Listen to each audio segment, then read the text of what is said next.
ондай ойлар келсе, біз оларды ойбай, жоқ, ондайды ойлама. Әрине ол керек болса, кейде көбісі айтады ғой, сен маған пікірің қажет емес, не деп отырсың деп. Ажыраса алып екінші қарым-қатынасқа түсетін болсаң, сен сол жерде дәл сондай қателіктерді жасайсың деген сөз. Екінші тура сондай адамға үйленеді. Сепарация сұрағы жабылмағандықтан, ол деген әркіммен күрескісі келеді, өйткені әрбір адамда ол ата-анасын көріп тұр, қарсылық білдіретін. Айтады ғой енді полигамия, моногамия деген. Ер адам оған сай емес деген. Қабылдамайсың. Қабылдамаймын. Солай, қоғамдағы маңызды тақырыптарды көтеретін бағдарлама. Біз кәсіби психологпен бірге өмірлік сұрақтарға жауап іздейміз. Адамдардың шынайы өмірін талқыламау үшін біз танымал фильмдердегі кейіпкерлер мен идеяларды мысал ретінде қарастырамыз. Егер фильмді көрмеген болсаңыз, оқасы жоқ. Бұл жерде өмірлік жағдайлардың себептерін және олардың шешу жолдарын қарастырамыз. Адамдар және сезім туралы ашық әңгіме. Менің қасымда сезім платформасының кәсіби психологы Меруерт. Сәлем, қош келдіңіздер. Біз дәл осы жерде әлемдік кинофильмдерге сүйене отырып, психологиялық аспектілерді талқылаймыз. Бүгін біздің көңіліміз отбасы оқиғасы деген киноға бұрылып тұр. Сол киноны бүгін талқылаймыз. Қалай ойлайсың? Психолог ретінде және де өзің әйел басыңмен қалай, неге осылай болып жатады? Неге адамдар ажырасады? Менің ойымша, егер екі адам бір-біріне еш нәрсе бере алмайтын болса, сол кезде махаббат та бітеді, ажырасу да басталады деп ойлаймын. Екіншіден, егер екі адамда бір мақсат болмаса, мысалы, кейде адамдар мақсатты бала туу, оларды оқыту, үйлендіру деген сияқты бір мақсатты ғана қояды, бірақ тек өздеріне байланысты мақсаттарды ұмытып кетеді. Үшіншіден, сезімдерді әбден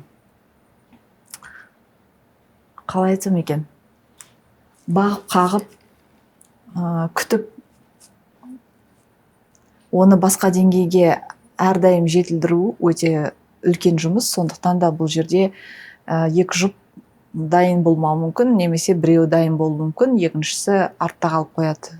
Сол кезде түсініспеушіліктер көп болады. Сондықтан да бұл менің ойымша, жаңағы бірінші себепке байланысты, екеуі бір-біріне еш нәрсе бере алмайтын болса, сол кезде ажырасу процесі басталуы мүмкін. Бұл жерде біз ажырасу әртүрлі болады. Шыны керек, әртүрлі оқиғалар, әртүрлі отбасының өзінің бір себептері, ол мысалы жас отбасы болуы мүмкін, ойланбай үйленгендер, мысалы олар тез ара ажырасып кетеді, көптеген бір көңіл бөлмеген, әртүрлі әйтеуір себептер бар. Енді бірақ біз осы киноны қарайық, осы киноға қарап, осы отбасыны талқылайық. Бұл жерде біз көріп тұрмыз, басы өте, маған өзіме ұнаған басы, шыны керек. Позвони ему. Не буду. Всегда понимает, как поступить правильно, даже в запутанных семейных делах. Позвони. Чарли бесстрашен. Он никогда не позволяет жизненным преградам и мнениям других помешать его планам.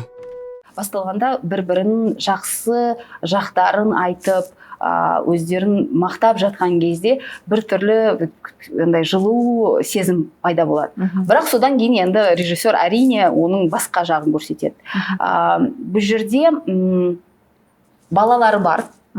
Бір 7 жасар бала, мен өзім қазір ойлап жатырмын, 7 жасар баласы бар, ол да бір кризис емес па, бір жағынан. Но она меня не ненавидела, а ты да. Это ты ненавидел меня настолько, что трахнул нашу коллегу. Ты год назад перестала заниматься со мной сексом. Я никогда не изменял тебе. Это и была измена.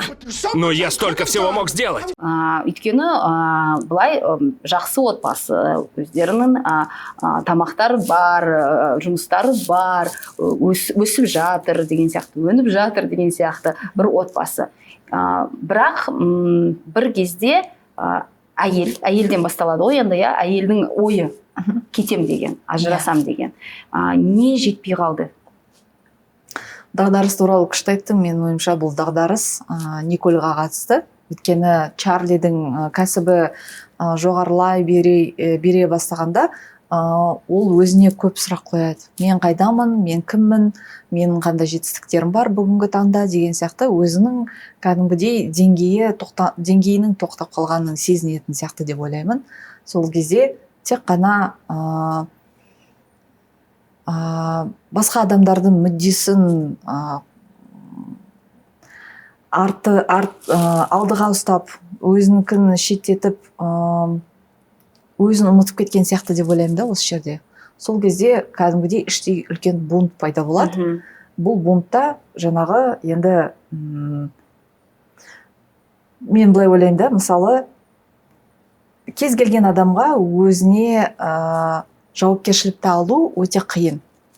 Ана упущенные возможности деп айтады ғой. Мысалы жаңағы ана болу, сонымен қатар ана болған кезде міндетті түрде әрине жұмыс деген шетке кетеді.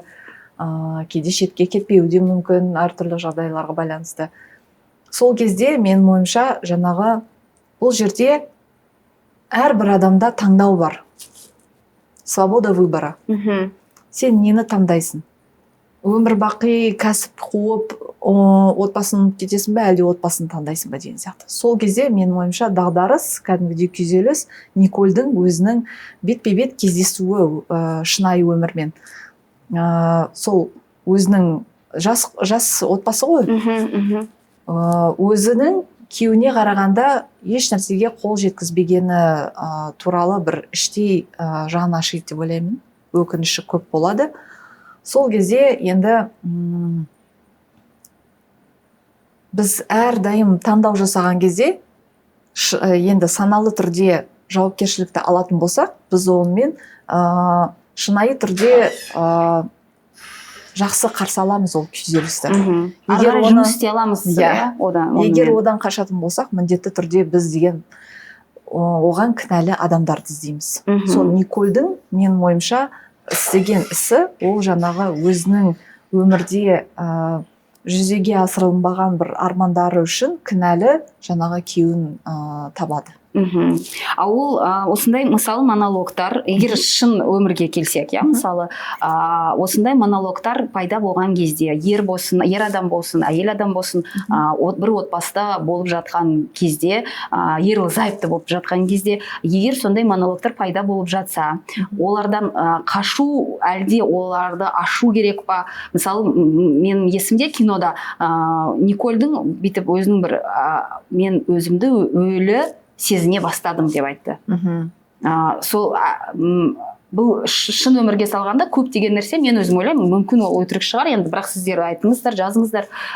Ондай ойлар келсе, біз оларды ойбай, жоқ, ондайды ойлама. Әйтеуір бала шағаңа қара, әйтеуір сенің бәрі жақсы, сен өзіміздің даусымызды өзіміз басамыз. Ол ешкімге айтпай тұрып, осы жақта болып жатқан нәрсені ары қарай ойбай шықпасын. Менікі бәрі дұрыс, мен әйтеуір осылай өзімді мұңая түскен кезде оны басқа жаққа бұрып, оған жол бермейміз.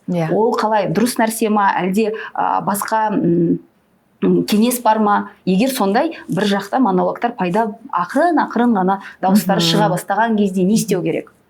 Түсіндім сенің сұрағыңды. Негізі әйелдер іштей сондай сұрақтармен өздерімен бір саяхатта жүреді. Көбінесе тек әйелдер ғана емес, ер адамдар да сондай пісіп жетіліп жүреді ғой іштей. Мен өмірім не болып жатыр, үйге келген кезде, мынандай көрініс көрген кезде, ол мені қызықтырады ма, қызықтырмайды ма, қуат бере ма, бермей ма деген сияқты түрлі сұрақтар ғой. Бір жағынан бұл кәдімгідей саморефлексия сияқты көрінеді, бірақ екінші жақтан әрине біз өзімізге кейде баға бере алмаймыз. Баға бергенде кәдімгідей баға беру емес, бірақ сырттай бір адамның сіздің өміріңізге қатысы жоқ адамның бір баға беруі деп ойлаймын да, мысалы пікірі. Әрине ол керек болса кейде көбісі айтады ғой, сен маған пікірің қажет емес, не деп отырсың деп. Бұл жерде мен ойымша терапия өте маңызды деп ойлаймын. Мысалы, сені танымайтын адам жаңағы сенің ойыңа келіп жүрген түрлі ойларды, сұрақтарды түйіп, талдап көмектесу. орыс тілінде андай контейнировать чувство деген бар. Мысалы кішкентай бала құлап қалса, ол деген кейде өкініштің орнына, мұңның орнына ол деген ашуды сезіну мүмкін. Бірақ бұл деген дұрыс не емес қой, сезім емес қой. Бұл жерде ата-ананың мақсаты жаңағы баланың сезіп тұрған сезімін шайнап қайтадан беру. Сен аяғың ауырып қалды ма, келе ғой, кел үрлейін, бір нәрсе жағайын, кел сен жұбатайын деген сияқты бір қамқор ретінде қолдау беру. Бұл жерде енді есейген кезде бізден өзіміз ойлаймыз ғой, мен есейдім, болды, маған ешкімнің көмегі керек жоқ, мен өзім бәрін керемет күшті бәрін жасаймын. Сондықтан да бұл жерде адамдар қатты адасып қалады. Сол кезде мен ойымша сырттай бір адамның бір көзқарасы керек деп ойлаймын. Тіпті қазір енді көп көремін да, мысалы адамдар емге қатысты бір жерге барған кезде тағы да бірнеше мамандардың пікірін естігісі келеді. Ол өте кәдімгідей сау адамдардың бір іс-әрекеті деп ойлаймын.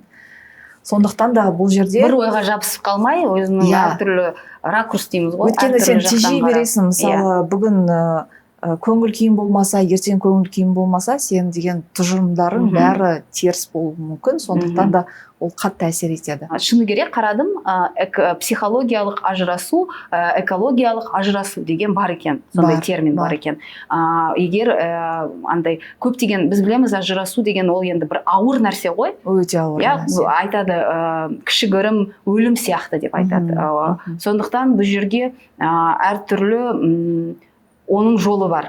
Ажырасқанда адамдар бір-бірінің бетін көрмей, бір-бірін жамандап, тіпті сотқа барып, бұл жерде енді сондай жағдай болып жатыр ғой. Кейбір жерде баланы ары-бері тартып, кейбір жерде өздерінің әртүрлі нәрселер бар. Енді ажырасқан деген өте сондай бір ауыр нәрсе. Бұл жерде экологиялық ажырасу деген ол қандай құбылыстар, қандай іс-әрекет істеу керек осы экологиялық ажырасу өту үшін? Экологиялық ажырасу өте сирек кездесетін ажырасудың бірі. Ол жерде екі адам кәдімгідей, мен ойымша, өте үлкен бір биік деңгейдегі бір саналы бір сезімдегі адамдардың әрекеті деп ойлаймын. Өйткені мүмкін екеуі де терапияда шығар, мүмкін екеуі де өте қатты бір-бірін құрметтеп, жоқ деген жерде бір үндемей қалып, жіберу, бір-бірін құрметтеп, қадірлеп деген сияқты сондай бір деңгейлерді. Бұл жерде мысалы баланы да бөлген кезде де өте қызық нәрсе да. Мысалы Николь көшкісі келеді. Оның арманы енді жаңағы Чарлиға қарағанда, ана Чарли деген өзінің режиссерлік жұмысын керемет алып кетті. Ол өте танымал болып келе жатыр. Ал мен не істедім? Мен деген Лос-Анджелеста өте жақсы бір кәсібімді жалғастырып келе жатқанда, мына лап етіп мен сразу үйреніп кеттім дейді, тұрмысқа шығып кеттім дейді. Сол кезде оның енді фантазиясы жаңағы қайта оралу Лос-Анджелесқа. Сол жерде өзінің кәсібін жалғастыру ғой. Қазір сен сұрағымды ұмытып кеттім да, қайтадан кетіп қалдым. Түсіндім, все. Бұл жерде жаңағы екеуін салыстыратын болсақ, Чарли мысалы түсінбейді, неге ажырасқысы келіп жатыр. Сонымен қатар ол деген бәр тәнімен түсінгісі келеді.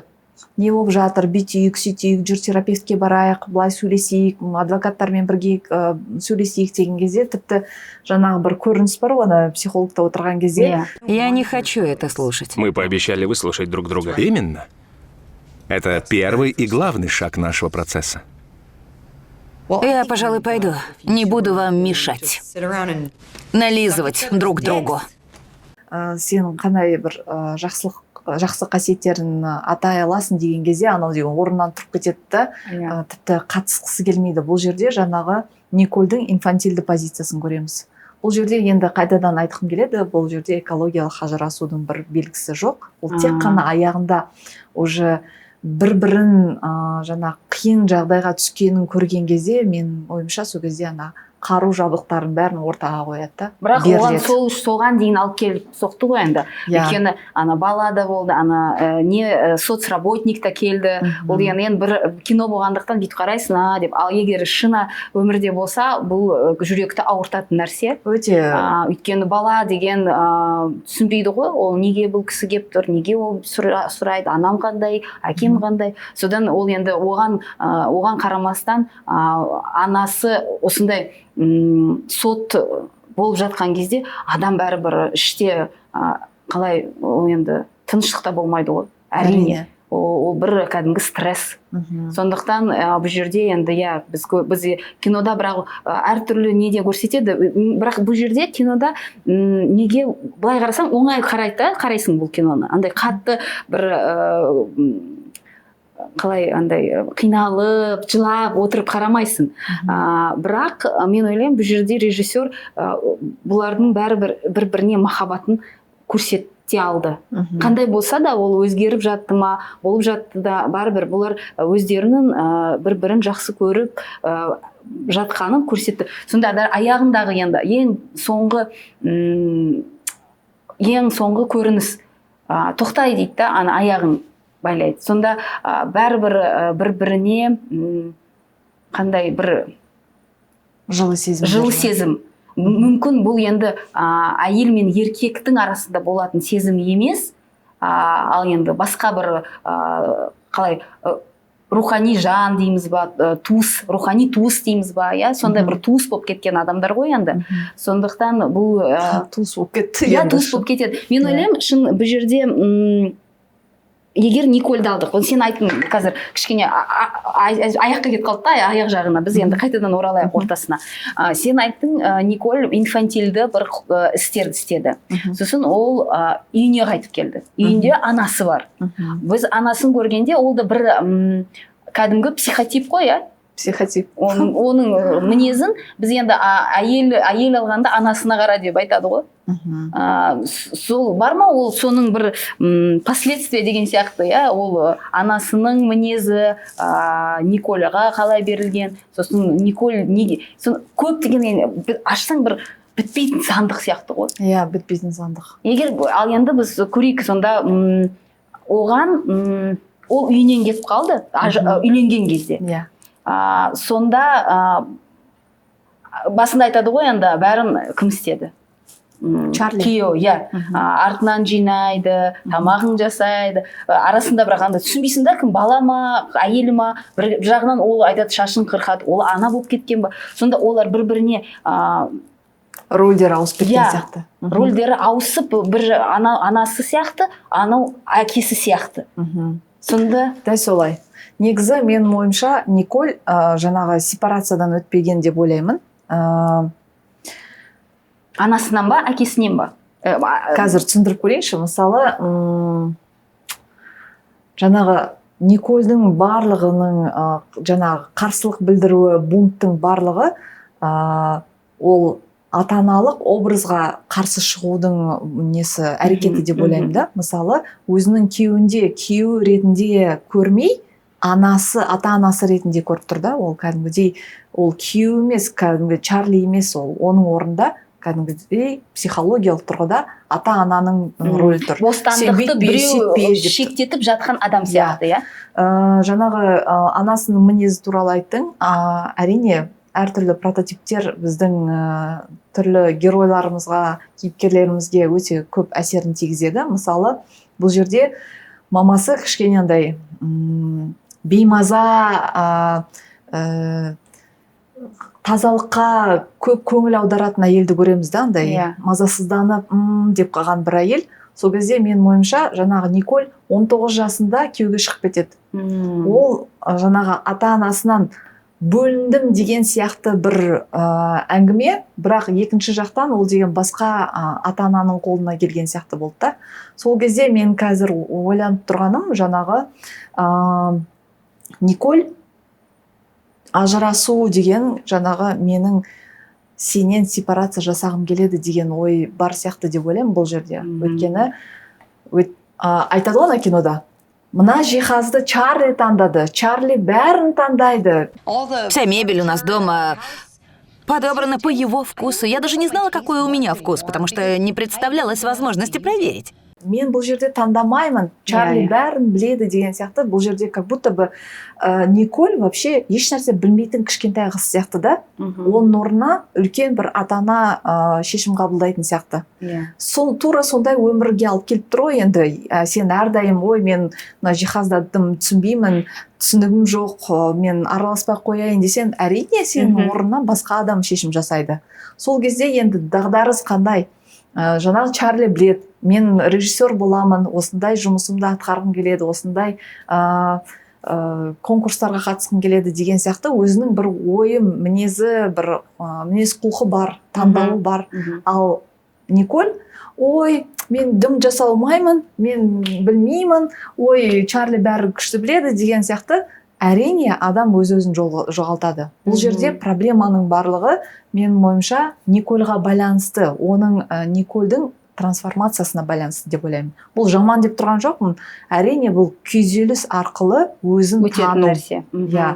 И жаңағы Чарли ойлайды ғой, мынау деген мен жек көреді, маған қарсы кәдімгідей соғыс жариялады, баламды бермей жатыр, кездестірмей жатыр, менімен соттағысы келеді, алдында келіскен бір келісім шартқа келіспей басқа шартты ұсынып тұр деген сияқты түрлі ойлар болады. Енді бұл жерде тағы да адвокат судьялардың несін рөлдерін көріп тұрмыз. Әркім өзінің клиентін кәдімгідей неғып тұр да, ұштандырып тұр.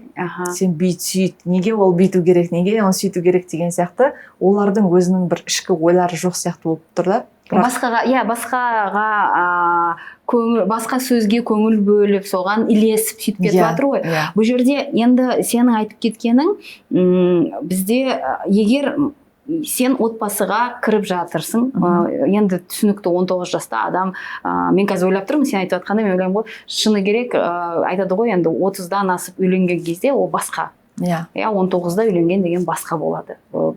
Сондықтан бұл жерде, бірақ егер Николь, бұл мысалы ана күйеуіне енді бір, егер сен бала сияқты болып келсең, әрине ар жақта ол ата-ана рөл болады.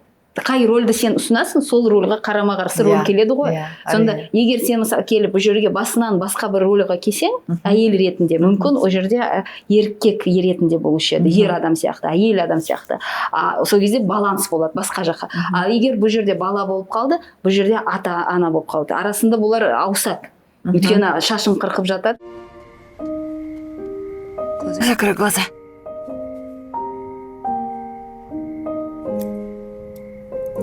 Он уснул. Пусть поспит сегодня здесь.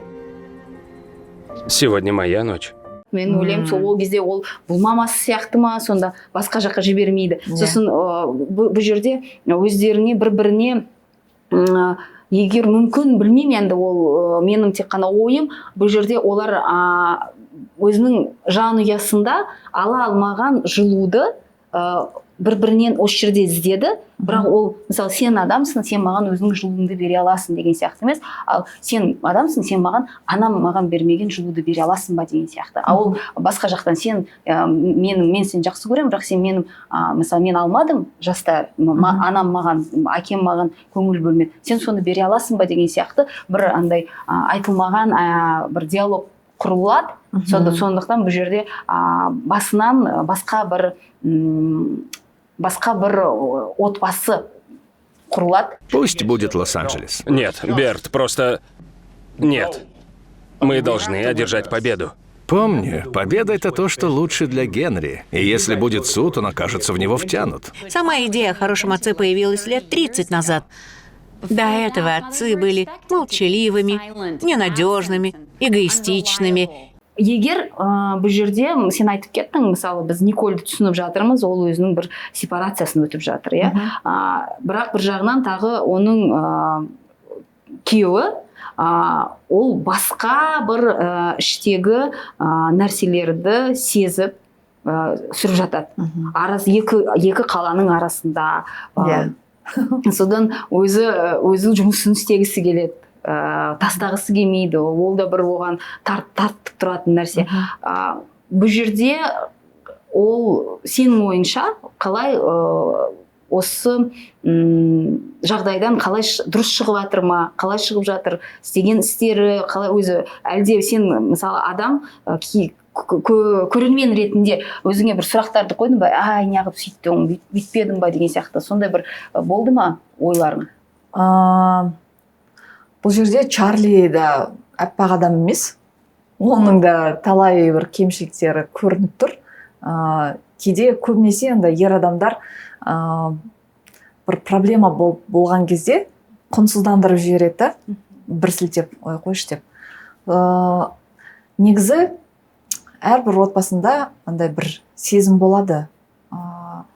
Бір-біріне айта алмайтын бір сөздері жиналып, бір накал, бір напряжение пайда болады да.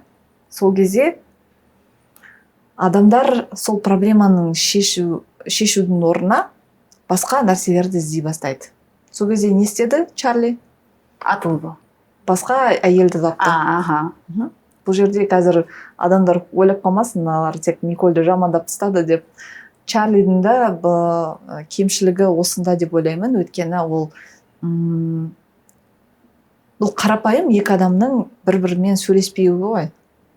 Ашық бір-біріне іштерінде не оған да болып бір нәрсе жатқандай. ұнамай жатты ғой, бір жағынан. Ол да оны бір нәрсеге көңіл толмай жүр, бірақ оған да бір қатты көңіл бөлмей, ол да оны итеріп тастап тұр ғой, бірақ ол да итеріп тастаған зат, ол кәдімгідей склад сияқты жинала береді. Ол бәрібір айналып келген кезде, мынау бойыңмен бірдей немесе бойыңнан асып тұратын үлкен проблема болып тұрады. Сондықтан да нәтиже осы. Ал енді ол басқа елге барып қыдырып қайтты деген деп айтсақ, бұл жерде сен қалай ойлайсың, сау қарым-қатынаста осындай жағдайлар болып жатса, ол сау деп айта алмаймыз ба? Немесе бұл жерде бұл әртүрлі, мен өзім қазір түсіндіріп көрейін. Айтады ғой енді полигамия, моногамия деген. Ер адам оған сай емес деген. Қабылдамайсың, иә? Сен бұл жерде енді кәдімгі егер ер адам болсын, әйел адам болсын, басқа адаммен қарым-қатынас бұрып жатса, отбасы құрып тұрып тұрған кезде, бұл бір андай сигнал сияқты. Егер бұл сөйлеспеудің ба, коммуникация жоқ па, немесе сен айтқандай бір көңілі толмай жатып, ол оны сөйлеспей, ол оған айтпай, ол жарайды деп басқа жаққа алданып, өзінің... Менің ойымша бұл екі жүзділік деп ойлаймын. Сен өтіріктен отбасын құрып, осы жерде күшті әкенің рөлін, күшті күйеудің рөлін ойнап жүрсе, бірақ екінші жақта сен басқа рөлді ойнап жүрсе, менің ойымша бұл екі жүзділік деп ойлаймын. Бұл шынайы адамның іс-әрекет емес. Екіншіден, менің ойымша, мен ешкімді сөккім келмейді, бірақ бұл жерде айтарым, психология жағынан айтсам, адам таңдау жасайды. Бұл таңдау. Егер сен сондайды таңдауды жасаса, әрине, міндетті түрде осындай проблемалармен кездесесің деген сөз. Арғарай таңдаудың несі бар ғой, арғарай қалай последствия деген, арғарай бір істері шығады. Соған сен жауаптысың. Жауапкершілікті алу керек. Үшіншіден, енді саған отбасы қатты маңызды болса, әрине, әр адам өз-өзін ұста алады. Білмеймін. Жоқ, енді бұл деген мүмкін адамға байланысты шығар, енді. Жоқ, ол өзіңнің бір таңдауың ғой, дұрыс айттың сен. Өйткені сен бір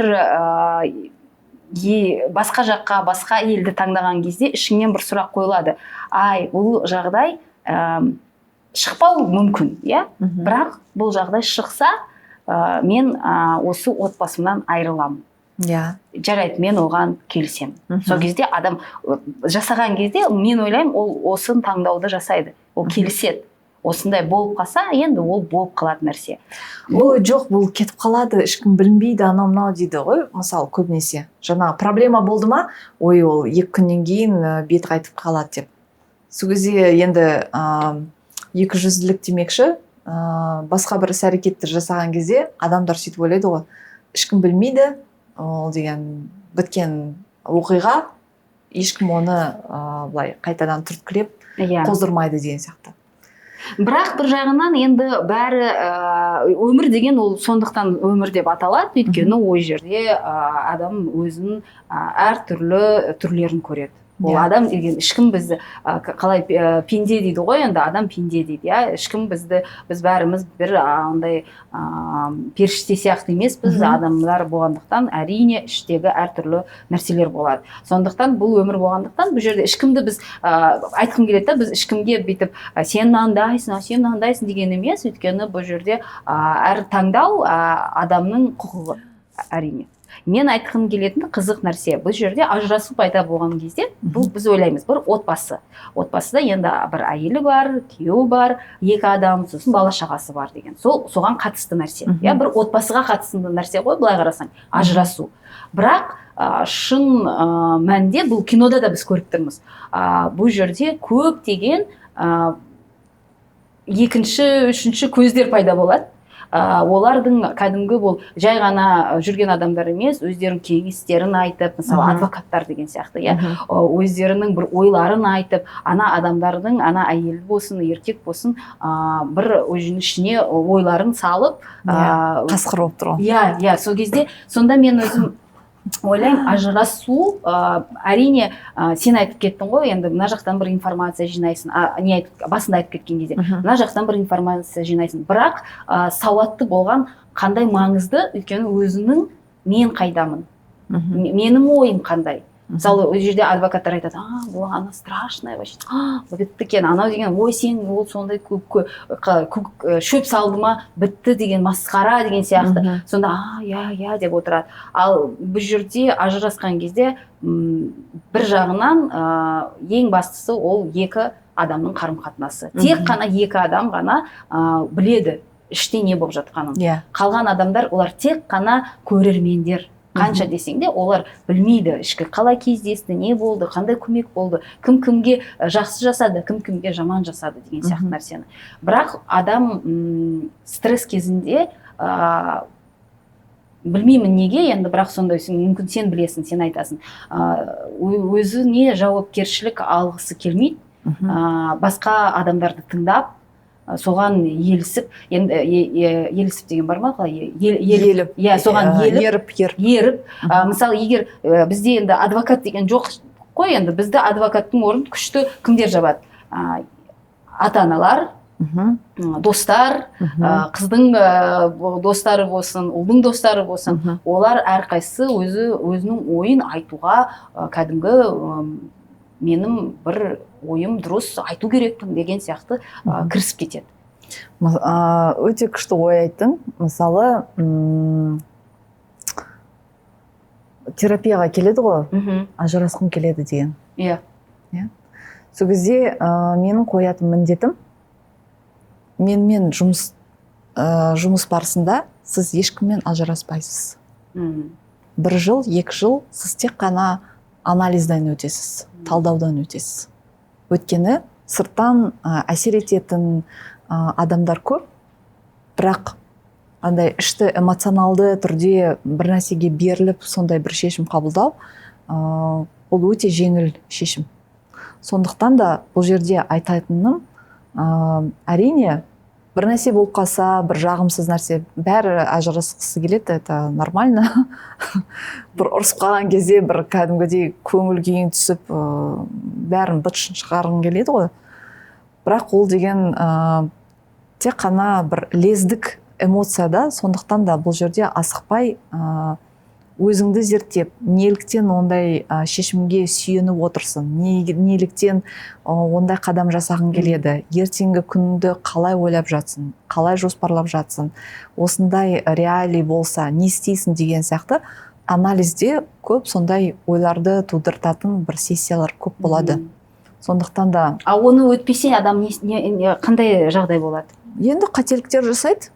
Өйткені бір лездік шешім деген ол лездік шешім ғой, ол деген сүзгіден өткізді ма, оны талдады ма, анализ жасады ма, ол әр адамның өзінің таңдауы, қайтадан айтсам, бұл жерде кәдімгідей егер сенімсіз болса адам өзінің таңдауына, егер менің деген дұрыс па, дұрыс емес па, мен қайта адамдардан кеңес сұрап жүретін болсам, онда демек бұл мен өз-өзіме сенімсіз деген сөз. Сондықтан да бұл жерде асықпай жаңағы талдау жасау.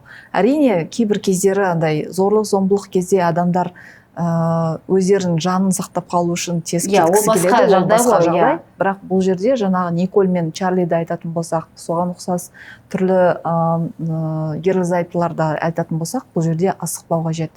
Өйткені өзінің бір ретімен келе жатқан стадиялар бар ғой, ажырасқан кезде. Сол экологиялық ажырасу деп қайтып келсек, ол бір былай жағдайда болып қалатын нәрсе емес. Мысалы, маған бір клиентім айтқан, сіз маған сөйтіп бірінші рет айтқан кезде мен ойладым, мынау деген не деген өзінше психолог, маған міндет қойып, шарт қойып, сен кімсің деген сияқты ішімде сондай ой болды дейді. Бірақ 2 жылдан кейін мен сізге рахметімді айтқым келеді дейді. Бірақ бұл жерде бірақ сенің өзінің бір отбасын сақтап қалу нәрсе емес қой, иә? Сенікі адам өзінің бетін ашу ғой, жаңағы неліктен бұндай сұрақтар пайда болды. Иә. Өйткені кейбір кезде мынандай жағдайлар болады. Ажырасады, сосын үйленеді. Сосын қайтадан ажырасады. Сосын қайтадан ешқандай нелерді сабақ алмай, бір жағдайдан екінші жағдайда бір бұтақтан екінші бұтаққа секіріп отыратын адамдар да бар. Сондықтан олар қайтадан тура сол жағдайға келіп соғады. Бұл жерде мен ойлап жатқаным, сенің айтқаның, 2 жыл жұмыс жасаймыз, аналитика жасаймыз деген. Ол өте дұрыс нәрсе. Оны тек қана психологпен емес, өзің де жасауға болатын нәрсе ғой, иә, былай қарасаң, арасында өзіңе ой сұрақ қойып, басқа адаммен жасаған дұрыс деп ойлаймын. Өйткені біз деген терапия туралы айтатын болсақ, ем процесі басқа адамның қасында, контактісінде жұмыс жасайды.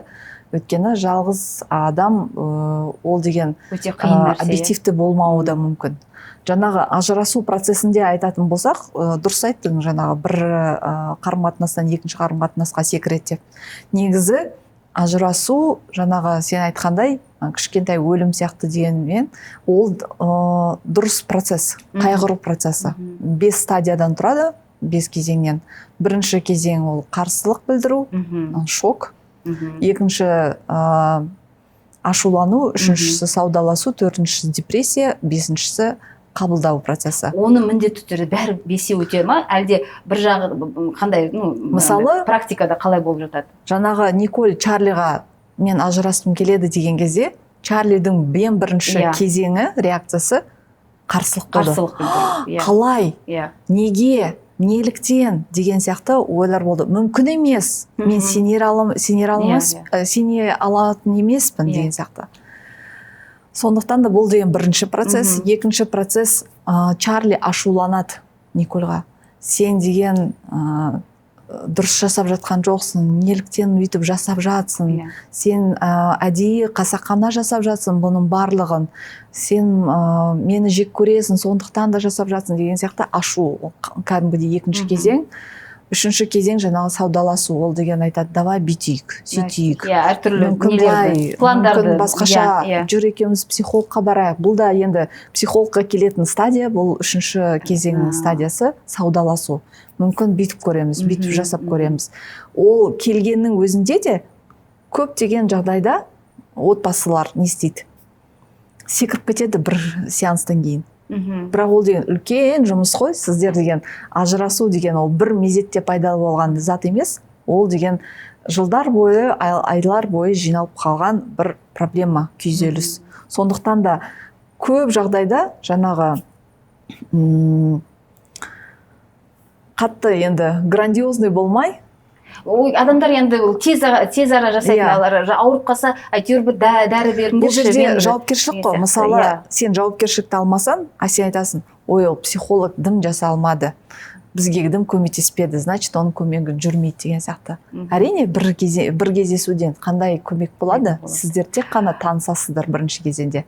Ал жаңағы депрессия деген кезде екеуі бір-біріне уже көңілдері кетіп, мынандай бір көрініс бар ғой, ана судтың алдында жаңағы екеуі отырады, бір-біріне қарағысы келмей. Николь отырады былай, Чарлиға қарап, неге маған қарамай жатыр деген сияқты. Анау ашулы. Ол депрессиядан кейін сосын бесінші қандай? Қабылдау. Қабылдау. Осы қабылдауға жету үшін 4 неден өту керек қой, иә? Иә. Ол былай лезде қабылдауға жете алмайсың. Жете алмайсың. Бұл кәдімгі адамның психологиялық қалай программасы деп айтуға болады, иә? Иә.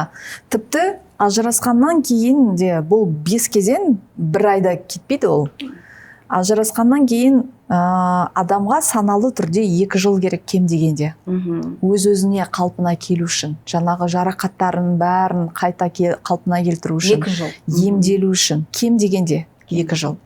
Өйткені сен жаңағы ажыраса алып екінші қарым-қатынасқа түсетін болсаң, сен сол жерде дәл сондай қателіктерді жасайсың деген сөз. Немесе ол тағы басқа оған қосылады, ана бар нәрсеге тағы бір не қосылады, содан ол қайтадан шығады. Сосын деген адамда қандай ой болады? Отбасы деген жаман нәрсе екен, сенімсіз нәрсе екен, адамдарға сенуге болмайды деген сияқты. Еркек болса ол әйелдер әйтеуір мынандай, әйел болса еркектерді жамандайды, екеуі бір-бірін сөйтіп қалады. Енді ондай жағдайлар көп болып жатыр, шыны керек. Бірақ енді бұл жерде сен айтып кеттің стадияларды. Бұл стадиялар олар ретімен жүретін стадиялар ма, әлде немесе өмір 2 жыл деп айтып жатсың. Арасында олар бір секіріп тұратын нәрсе ма? Секіріп тұрады. Әйтпесе кейде қазір біз ана көрермендерге айтып, мен мынаны өттім, мынаны қабылдап алды деген сияқты болмайды. Ол қайтадан депрессияға, қайтадан санасу деген. Ол кәдімгідей саудаласу, иә. Ол кәдімгідей әткеншек сияқты ғой, качели. Мысалы, бір күні сен ашуланасың, ертең сен саудаласасың, немесе қайтадан қарсылық білдіресің. Оны енді ол сондай нәрселер іште болып жатса, ол одан қашпау керек. Олар шынайы мен ашу болып тұрмын. Мен қазір осындай не болып тұрмын деген кезде экологиялық эмоция дейміз ба, қалай сауат, эмоционалдық сауатты өткен кезде, бұл жерде сол кезде қабылдауға сен келіп қалғанда дайын болып тұрасың да, бәрін екінші өзгерістерге деген сияқты. Іштей жаңа отты басатын жағдайға келген кезде адам ешкіммен күрескісі келмейді. Жаңағы мен ойлаймын да, Никольдің ішінде жаңағы сепарация сұрағы жабылмағандықтан, ол деген әркіммен күрескісі келеді, өйткені әрбір адамда ол ата-анасын көріп тұр. Қарсылық білдіретін. Иә. Тіпті Чарли қой, бұлай етейік, солай етейік деген өзінде де ол Чарлиді көріп тұрған жоқ. Ол кәдімгідей қарсылық білдіріп тұрған ата-ананы көріп тұр. Ал Чарлиға келетін болсақ, Чарли менің ойымша әрине ол кәдімгідей жеңімпаз рөлінде жүрген адам. Ол жоқ деген нәрсені қабылдай алмайтын адам. Сондықтан да бұл ажырасу оған қатты тиеді, өйткені оған әйел жоқ дейді. Сондықтан да ол жауапты қабылдау үшін ол кәдімгідей көп кезеңдерден өтеді. Бұл ана кәдімгі бір ер адамға да тән нәрсе ғой, жеңілмеу деген, жеңіліп қалу деген, өйткені сен айтып кеттің, дұрыс айттың, ол өйткені кәдімгі андай бір ойын сияқты ма, мен ұту керекпін. Бір уақытта сонда басқа адвокатты алып, бір поле бояда жүрген сияқты, баласын ойламай, әйелін ойламай, әйтеуір мен жеңсем деген ой ғана болып жатты да. Бірақ енді одан кейін мен ойлаймын, әдемі өзінің өмірін, өзінің ішкі бір қайғысын, стадияларды өтті Чарли. Сондықтан аяқ жағында ол, мен мысалы ашу болғанда ашуын өтті, ешқандай неге басқаға бұрылмай. Сондықтан мен ойлаймын өзім аяқ жағында енді бір жақсы бітті ғой, енді былай қарасаң, ажыраса, әйтеуір бір-біріне жау сияқты емес, бір-біріне бір жақын адам сияқты болып ажырасып кетті. Бұл жерде мен ойлаймын да, енді әр адам өзінің қажеттілігін толтырмаса, ол бәрібір дегеніне жетеді. Николь жаңағы сепарациясына өтпесе де, өтпеген жағдайда жаңағы оны жатқысы келеді, шыққысы келеді. Мен ата-аналарға байланып қалғым келмейді, ата-аналардың рөліндегі адамдардың барлығын жоққа шығарғым келеді деген сияқты, ол кәдімгідей босанғысы келеді. Тіпті Лос-Анджелесқа кетудің өзі менің ойымша жаңағы дәл сол сценарийға ұқсап кетті да, жаңа 19 жасында бірден ата-анасынан кетіп үйленіп күйеуге шығып кеткені. Бірақ дегенмен бұл жерде көңіл аударатын зат Чарлиға ұқсамайтын басқа ер азаматты таңдайды ғой. Бұл жерде Никольдің өзінің дауысы басым екенін көреміз да. Егер ол бірінші қарым-қатынаста отбасында артынан тыңдап жүретін Николь болып жүрсе, бұл жерде Никольді тыңдайтын ер азамат болып тұр ғой. Ол қалай, ол да дұрыс нәрсе ма? Или біз білмейміз енді қалай болатын? Бұл жерде енді режиссер не деп тұр? Николь өзінің қажеттіліктерін жауып жатыр. Өзінің қажеттіліктерін түсініп жатыр. Сондағы жасаған мүмкін талдауы маған мынандай ер азаматтар керек емес, маған қарапайым азаматтар керек дейді. Ол деген кәдімгідей танымал режиссер емес қой. Иә, мен просто қазір ойлап жатырмын, болады сондай жағдайлар, әйел болсын, ер адам болсын, ол бір әйелден, еркектен ажырасып, екінші тура сондай адамға үйленеді. Ол енді бір не, өз жабылмаған іштегі нәрселер, іштегі бір сонда ол бір нәрсе, сондай да болады ғой, түрлеріне дейін ұқсатып үйленеді ғой. Иә, ондай бар. Өйткені шило на мыло менять дейді ма? Адамдар өзгереді, бірақ сцена өзгермейді, проблемалар да өзгермейді. Бірақ бұл жерде Николь басқаша таңдау жасап тұр. Түсінікті. Бұл жерде мен тағы бір айтқым келіп тұр, тағы осы бір, қалай айтамыз, бір өте маңызды кейіпкер бала. Мен өзім енді ажырасу деген нәрседен өзіме таныйтын нәрсе болғандықтан айтамда, егер баланың мүдделері ең қорғалмаса, сосын егер әркім өзінің эгоизм дейді ғой, енді әркім өзінің ойлағанын істесе, бала деген шетте қалып қалады.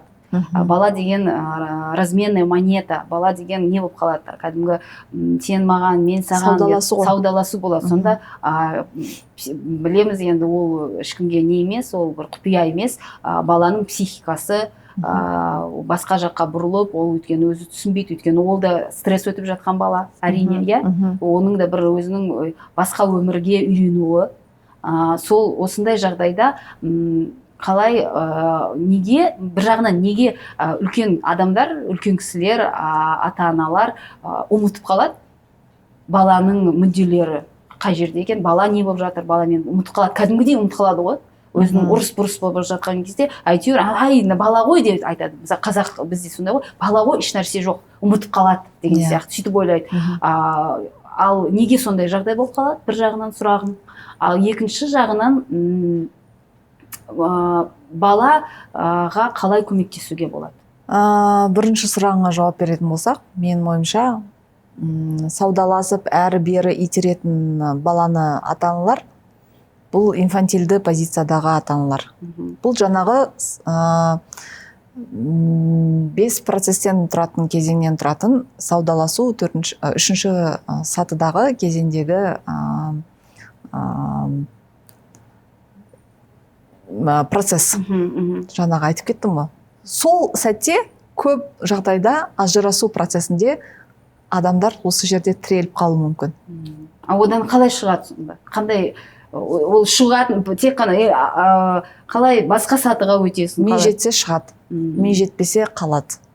Өмір бақи бір-бірімен саудаласып, ұрысып, немесе жаңағы ұрыс, жанжал, зорлық, зомбылық екінші кезеңге тіреледі. Ашулы кезінде біреу бір-бірін ұрып қояды, зақым келтіріп қояды. Бұл екінші процесс. Жаңағы енді сұраққа жауап беретін болсақ, неліктен жасайды дегенде, қайтадан оралып келгенде эмоционалдық сауатсыздықтың белгісі. Егер сен сауатты болсаң, сен басқаша жасар едің. Сен ашуланып тұрсаң да өз ашуыңды өзіңмен бірге өмір сүріп қорыталасың, иә. иә Саудаласатында кезде де адам деген шынайы жауап беру керек та. Мысалы, бала кіммен көп уақыт өткізеді?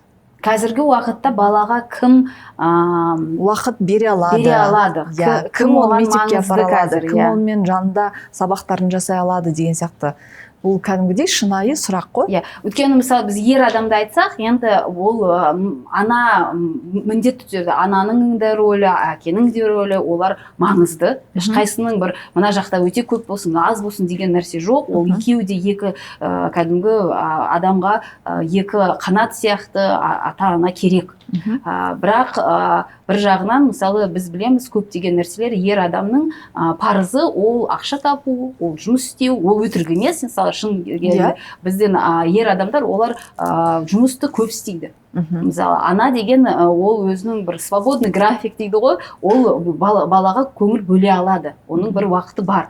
Ал егер мысалы көптеген нәрселер болады, әкесі алам дейді да баланы, бірақ өзі уақыты бере алмайды, өйткені ол күнімен түнімен жұмыста. Мамасымен отырғызбайды, ол егер өзінің мамасымен немесе ол сол кезде бір сұрақ бұл жерде ақшасы бар болса ғана не ғой үкімі жүреді да адамдардың. Сондықтан бұл жерде енді өзіңе шын сұрақ қойып, мен қазір балаға көңіл бөле алам ба? Немесе бірақ ол саналы адамдардың сұрақтары ғой. Сұрақтар.